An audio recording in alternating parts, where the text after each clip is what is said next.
Hey, what's up guys? Decayedmatter here again. Today's video will be focusing on games I'm currently playing and games in my backlog and why they accumulate. So if you're a collector like me, you'll probably buy way too many games that you have time to beat. I'm guilty of this. It's been starting ever since probably the PS2, PS1 era of gaming. You know, I regretted a lot of games I didn't buy back in the 32-bit era that became rare, and it was a pain in the ass for me to go and track them down. So I tried to overcompensate for that by buying all the games that I'm interested in right away, so I don't have to deal with eBay auctions, finding defects on the discs, having to deal with sending them back and dealing with sellers. So, you know, despite the fact I know the games I buy, I will not be able to get to all of them in time, I buy them anyways. It's kind of an investment in fun. It's kind of like a gaming retirement plan. So I always have that game that I know I will want to play down the line. So back in the PS1 and PS2 era, I probably have a shameful 40 RPGs in my collection that I still need to beat. And I mean, if you put that into, I don't know, like say 50 hours per game, that's a lot of hours added up. So it's kind of daunting thinking about trying to beat all of those. But one of these days I will get down to doing that. As far as this generation goes, you know, it's not like the 32-bit era where they only printed a small quantity of a game, such as, you know, Panzer Dragoon Saga or something. You know, every game you want to play this generation, you will be able to find somewhere. The only exception is a few collector's editions that are actually limited.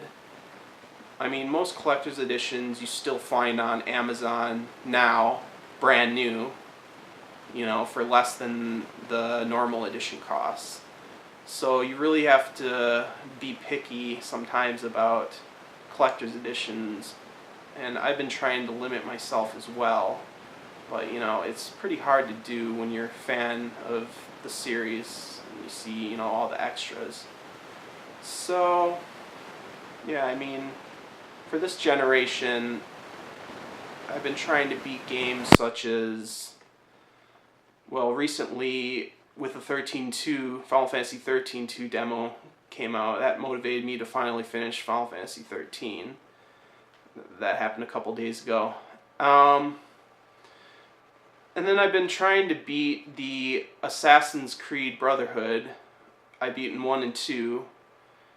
I'm on sequence 7 of Assassin's Creed Brotherhood, and there's 9 sequences in that, so I'm pretty far. I'll be able to finish that up, because I've really been meaning to try Revelations. You know, I love the series, I've always been hooked to it, but they're pretty time consuming, and I'm kind of a methodical gamer, so I want to, you know, do every mission in the game.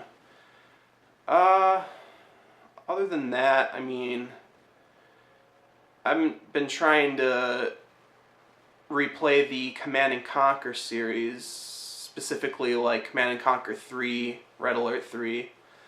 I own those on 360, and I've beaten the GDI campaign on Command & Conquer 3.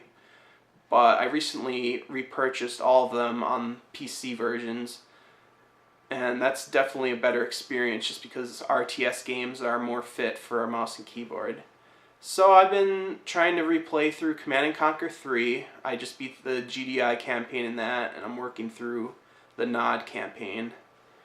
But that's 1, 2, 3, 4, 5 games that I have to beat. 3, Kane's Wrath, Red Alert 3, the Red Alert 3 expansion, I forget what that's called, and then Command & Conquer 4. So I've got my work ahead of me there. And there's a lot of RPGs this generation that came out that I feel bad for not beating because I actually like the gameplay in them. Stuff like Blue Dragon on 360, Lost Odyssey on 360. That's what I kind of consider the Final Fantasy sequel of this generation more than Final Fantasy 13 was. Just because, you know, it's made by the original creator of Final Fantasy, Sakaguchi.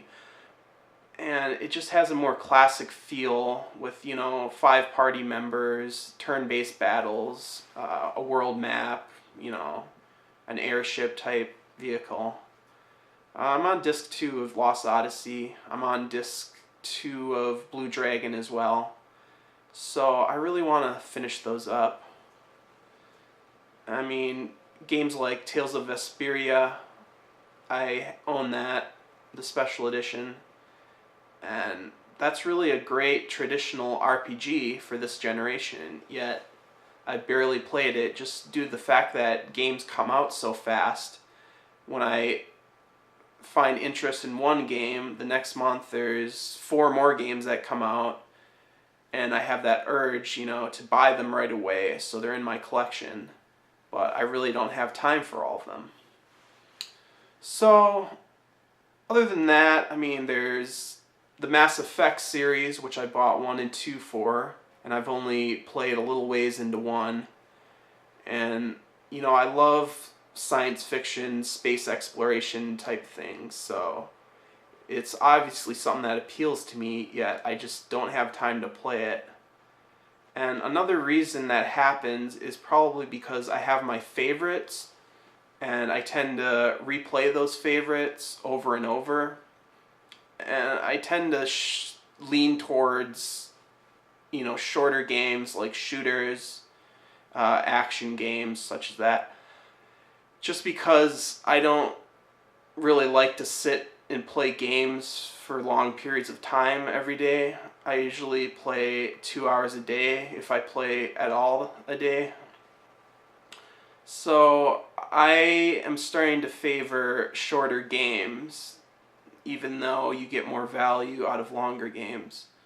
For me, I get more value out of shorter games because it's a fun experience that I can play over and over again and have fun in a, you know, a small, contained experience. But I'm going to be working on stuff. I mean, a game like God of War 3 I have not beaten, even though I'm on the last boss, so I'm going to try to concentrate on beating stuff that I'm right at the end of. That way I can just get them out of the way. And then I need to start having the discipline to sit down and concentrate on one game and not get lured in by the games I've already beaten. So, yeah. So you guys let me know how you deal with your gaming backlog and your collecting habits. Just give me some suggestions of how you concentrate on finishing up your backlog. So yeah, hope you enjoyed. Rate, subscribe, and keep watching. Peace out, guys.